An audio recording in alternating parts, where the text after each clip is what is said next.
Nos acompaña la senadora Desiree Masi. ¿Qué tal, senadora? ¿Cómo estás? Tal? ¿Cómo estás, Santiago? Buenas noches. ¿Qué te queda del discurso de Cartes y de su informe de gestión? Mira, la parte que realmente, por lo menos a mí me hizo reaccionar, es lo que él quiso tapar, ¿eh? Porque acordate que ese discurso se revisó durante un mes, o sea, el discurso del presidente, el informe del presidente al Congreso de la República, no es algo improvisado, es algo estudiado por su gabinete, leído otra vez por su entorno, así se hace, y yo creo que él otra vez nuevamente. Entonces, que no haya figurado la pobreza que ha aumentado en su gobierno, el desempleo, la caída del valor adquisitivo de una mínima proporción de paraguayos que tienen un empleo formal o informal, que no haya mencionado que no hay insumos en los hospitales y el tema de la inseguridad realmente es ofensivo. Y yo no te digo acá que el presidente diga, fracasó, ¿verdad? Pero que diga por lo menos, que muestre el lado humano, porque mientras él estaba hablando, acuérdate que fue el sábado, ¿verdad? Sí.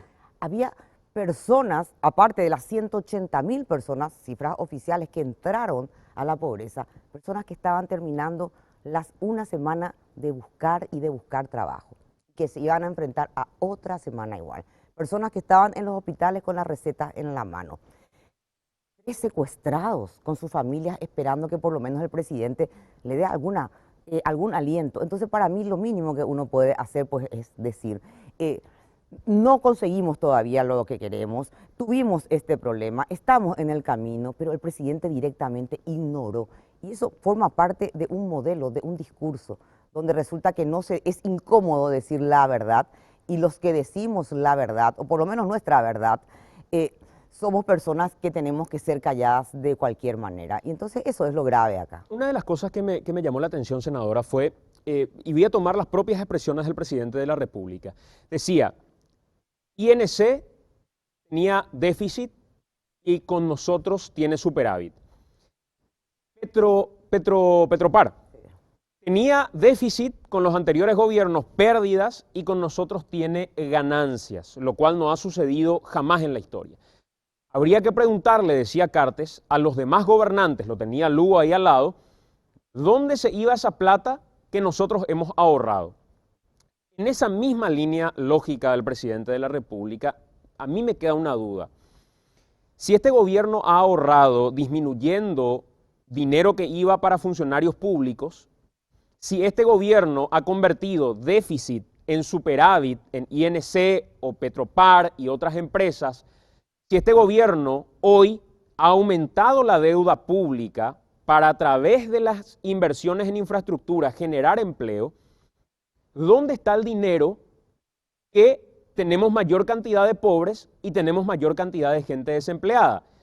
A mí no me cierra eso. ¿A vos te cierra? No, pero aparte con cifras te voy a decir, si me permitís, a ver, los gastos rígidos, ¿de qué está compuesto? Que sí o sí uno tiene que pagar, vamos a decir, los sueldos, las jubilaciones y la deuda, el servicio de la deuda. Eso vos no podés dejar de pagar. Entonces, en el 2013 teníamos 12 billones en salarios, en todo lo que es el rubro 100, ¿verdad? 12 billones guaraníes. Teníamos jubilaciones, 2.500, y teníamos el servicio de la deuda 1.4. Acuérdate esa cifra, 12 billones. Ahora es 14.3 billones. ¿Dónde está la disminución? Sí, entre el 2015 y el 2016 la gran diferencia, que él dice, 14 puntos, estamos hablando, son 14 billones siempre, 464.000, y en el 2016 es 14 billones 342.000, o sea, nada. Pero ¿cuál es el problema acá? Que el servicio de la deuda creció de 1.4 billones, o sea, llegamos a 3, casi 4. Entonces, ¿qué pasa? Cada vez por el ritmo acelerado de la deuda, no hizo ninguna depuración. ¿Acaso que en este país vos no le destituís a alguien con razón o sin razón y no tenés una protesta? ¿Dónde están los miles de planilleros, de los fantasmas, de la lista que iban a publicar, que tanto que dijeron la cacería una vez, luego estaban en una lucha frontal contra el planillerismo? Los números tienen una gran virtud. No mientes, no son fanáticos, no tienen color. Los gastos rígidos han aumentado considerablemente porque la velocidad de la deuda es tan grande que ya estamos pagando muchos intereses. Entonces nos sobra plata Para empezar, no es cierto lo que dicen. Y hace poco vimos en clínica, ¿por qué si sobra plata? ¿Por qué están topeando? ¿Por qué están topeando? ¿Por qué topean el hospital de clínicas, por ejemplo? ¿Por qué topean educación? Y aparte tienen un problema de gerenciamiento que sigue siendo grave en un ejecutivo que ya está de salida y en algo tan sensible.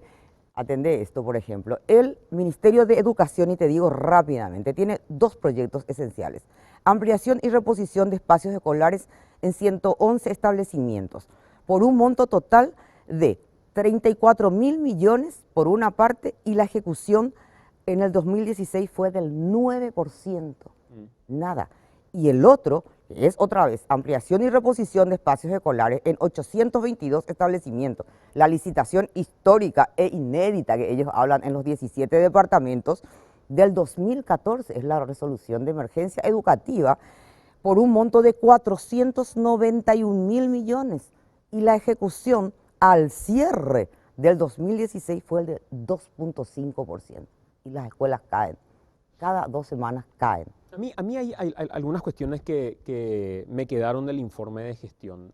Quiero preguntarte, ¿vos no considerás que fue un error de tus compañeros de oposición, de tus compañeros de disidencia, incluso colorada, el ausentarse y el dejar prácticamente el arco libre con la cantidad de gente que llevó el presidente de la República?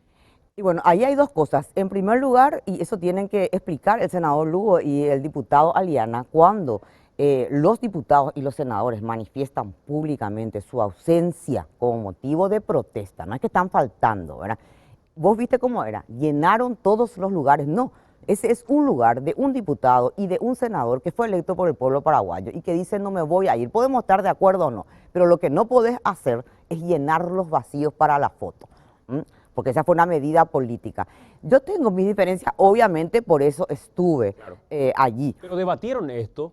Se debatió, pero ¿sabes lo que pasa? En mi caso particular, vamos a decir, es más fácil porque yo le pregunté, a pesar de que ya no es del partido, a Arnaldo Yucio, ¿vas a venir o no? No, él tenía un problema ya familiar y Pedro Arturo Santa Cruz tiene un problema de salud bastante importante, ¿verdad? Entonces, entre 3 personas se puede ya decidir rápidamente. Yo sé que dentro de las bancadas grandes hubo diferencias y bueno, al final ganó la otra postura, así que yo no puedo saber realmente cuál fue, pero ellos manifestaron que más nada, porque realmente era una protesta, no para escuchar al presidente Cartes, que uno siempre puede al final también hacer el contrainforme, sino por el atraco que hubo en ambas mesas directivas. Quiero preguntarte en breve respecto al momento en el que fuiste y lo encaraste al presidente de la República, si te surgió en ese momento, si ya lo tenías planeado y sabías que lo ibas a hacer. Pero antes con Enrique preparamos una lista junto al equipo periodístico de cuestiones de las que habló el presidente de la República y otras que ignoró en su informe. Enrique, ¿qué básicamente tiene esto? Así es, vamos a hacer un contraste entre lo que dijo y lo que no dijo Horacio Cartes respecto a varios temas. Primero, vamos a hablar de la pobreza en particular. Lo que dijo Cartes: Paraguay es una tierra económicamente fértil, llena de energía y oportunidades. Por eso nos enfocamos en que estas cualidades se traduzcan en beneficios para todos nuestros compatriotas. Eso dijo en su informe de gestión. Lo que no dijo Horacio Cartes respecto al tema economía y pobreza en particular es que la pobreza total aumentó en el último año de 26,58% a 28,86%. Al menos 1.950.000 paraguayos son pobres en este preciso momento, cifra que aumentó durante el gobierno de Cartes. El desempleo abierto alcanzó el 8,4% en el primer trimestre de este año, frente a una tasa del 7,6% que estaba para el año pasado. Esto sí se olvidó Cartes de mencionar respecto a su último año de gestión. Pasamos a la siguiente placa, hacemos otro contraste. En este caso vamos a hacer el contraste respecto al tema seguridad. Lo que dijo Cartes en su informe de gestión: nuestro peor enemigo es el crimen organizado, en particular el narcotráfico y los delitos de lavado de dinero. Nuestros logros contra este flagelo son buenos, dijo Cartes en su informe de gestión. Hasta ahí quedó, son buenos. Hasta ahí quedó. Lo que no dijo Horacio Cartes respecto a este tema, seguridad en particular: la presencia de grupos criminales y su poderío aumentó. El PCC perpetró grandes golpes en Pedro Juan Caballero, en Ciudad del Este. Conocemos algunos con picos históricos en cuanto a montos, en cuanto a despliegue. Grupos como el Cartel de Sinaloa o la Mafia Calabresa se instalaron en Paraguay. Hablamos de 60 ataques del EPP perpetrados durante el gobierno de Cartes, más de la mitad de todo lo que ha realizado en su historia, 12 secuestros desde agosto del 2013, 7 de ellos por parte del EPP. 3 secuestrados hasta ahora siguen en cautiverio. Hablamos de Delio Morinio, casi 3 años. Abraham Fer, 2 años. Félix Urbieta, casi 1 año. Tasa de homicidios que aumentaron en los últimos años. Esto no mencionó Horacio Cartes cuando habló de la seguridad. Por eso lo pasó muy de refilón, digamos. Claro, algo de resultados buenos, nuestros problemas son esto y se acabó. Se olvidó de estos números Horacio Cartes. Pasamos a la siguiente placa y vamos a hablar respecto al tema de la seguridad jurídica que se le puede dar a los inversionistas, algo de lo que se habló desde el 2012, cuando se empezaba a hablar de la figura de Horacio Cartes. Empezamos a volvernos predecibles y confiables cuando el mundo vio que nuestras leyes no eran letra muerta. Este fue un compromiso de Cartes desde siempre, dar seguridad jurídica a los inversionistas. Hoy él considera que ya está cumpliendo, llegando casi a la etapa final, al último tramo de su mandato. Pero se olvidó mencionar algo, Cartes, respecto al tema de la letra y el respeto a las leyes y el ser jurídicamente predecible. Se olvidó mencionar lo que vamos a mencionar en la siguiente placa. Justamente el efecto que podría tener el atropello a la Constitución y al Congreso para conseguir la reelección vía enmienda. La Fiscalía, que ya vimos recién, actúa en base a órdenes dictadas públicamente por el presidente y efectivos de la policía que atacaron la sede del PLRA y mataron a Rodrigo Quintana sin orden de allanamiento o explicación alguna y sin que avance la investigación. Se olvidó mencionar que esto también podría tener y dar cierta inseguridad a los inversionistas, de lo que tanto se habló. ¿Qué inversionista vendría a invertir a un país donde el presidente puede violar la Constitución basándose en mayorías o donde él manda a la Fiscalía directamente según su propio criterio político? De esto se olvidó y esto sí se acordó Horacio Cartes en su informe de gestión. ¿Cómo fue el momento en el que decidiste encarar al presidente de la República? ¿Cómo fue el momento? Y es difícil, porque cuesta ser políticamente incorrecta, cuesta ser. Y estaba solamente Carlos Amarilla allí del grupo. Y eso que les dije antes, eso estaba lleno de funcionarios, sobre todo de diputados, evidentemente, que estaban ahí metidos. Y nada, llega un momento, ¿sabes? Que yo pensé y mira que yo no no hay fotos mías ni durmiendo, ni haciendo un montón de cosas. Yo estaba anotando todo. ¿Por qué? Porque nosotros en un principio, sobre todo con la gente del PLRA, pero luego pasó lo de la fiscalía, están muy metidos con ese tema realmente, todos los imputados son del PLRA, eso pues es imposible, es muy direccionado, ¿verdad? Queríamos llevar pancartas incluso. A ver, ¿quién dio la orden? ¿Quién dio la orden para entrar al PLRA? Porque podemos discutir muchas cosas, pero el comandante en jefe, el presidente Cartes, no puede seguir obviando que él es el comandante de la policía, o tenemos una policía en Paraguay que delibera, que actúa, que decide, que entra a un local partidario en un hecho que no ocurrió ni durante la dictadura y mata. Entonces, eso íbamos a discutir, ¿verdad? ¿Quién dio la orden? Justicia para Rodrigo, libertad para Steven, etcétera, etcétera. Pero después, bueno, se descompaginó, vamos a decir, o sea, la gente tomó posiciones políticas que yo respeto mucho, y bueno, y realmente, ¿cuál fue el momento? Y te voy a decir la verdad, ¿cuál fue el momento? Yo le estaba escuchando, y en un momento dado dice el presidente, así muy de pasada, es cierto, pero dice, los conflictos políticos tenemos que dirimir con el diálogo, acá hasta se llegó a incendiar el Congreso. Así de refilón. De refilón, pero ese mensaje, reitero, eso se escribió, se puso, era un mensaje ahí como para poner.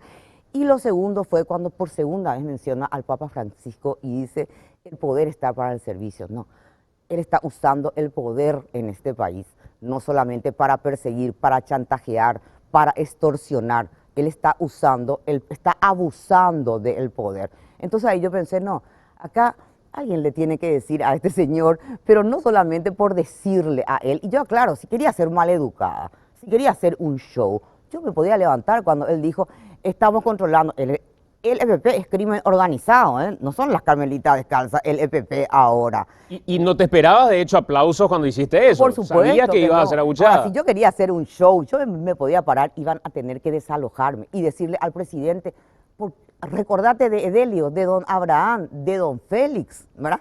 Cuando hablaba, o cuando no dijo nada, habla de la pobreza, habla del fracaso de tu modelo. No, jamás. Escuché absolutamente todo. Ya cuando terminó el acto, le dije esta cuestión. Yo les invito a la gente pacíficamente, porque ahora resulta Para mí, yo no soy ejemplo de nada ni pretendo, ¿verdad? Pero yo creo que este modelo está queriendo quiere instalar el miedo. Entonces, no señor, párate delante del intendente que te está robando, el Fonacide evidentemente, del gobernador también, cuando vayas a un acto y así, tranquila, sin necesidad de un escrache, es decir, sos un mentiroso si estás mintiendo, ¿verdad? Porque al final de cuentas todos nosotros nos debemos, los patrones son otros, que nos exijan que rindamos cuentas y que dejemos la fábula de este informe que para mí sinceramente es vergonzoso. Gracias, senadora, por acompañarnos. Muchas gracias. Muy amable. Hacemos la pausa, venimos en breve.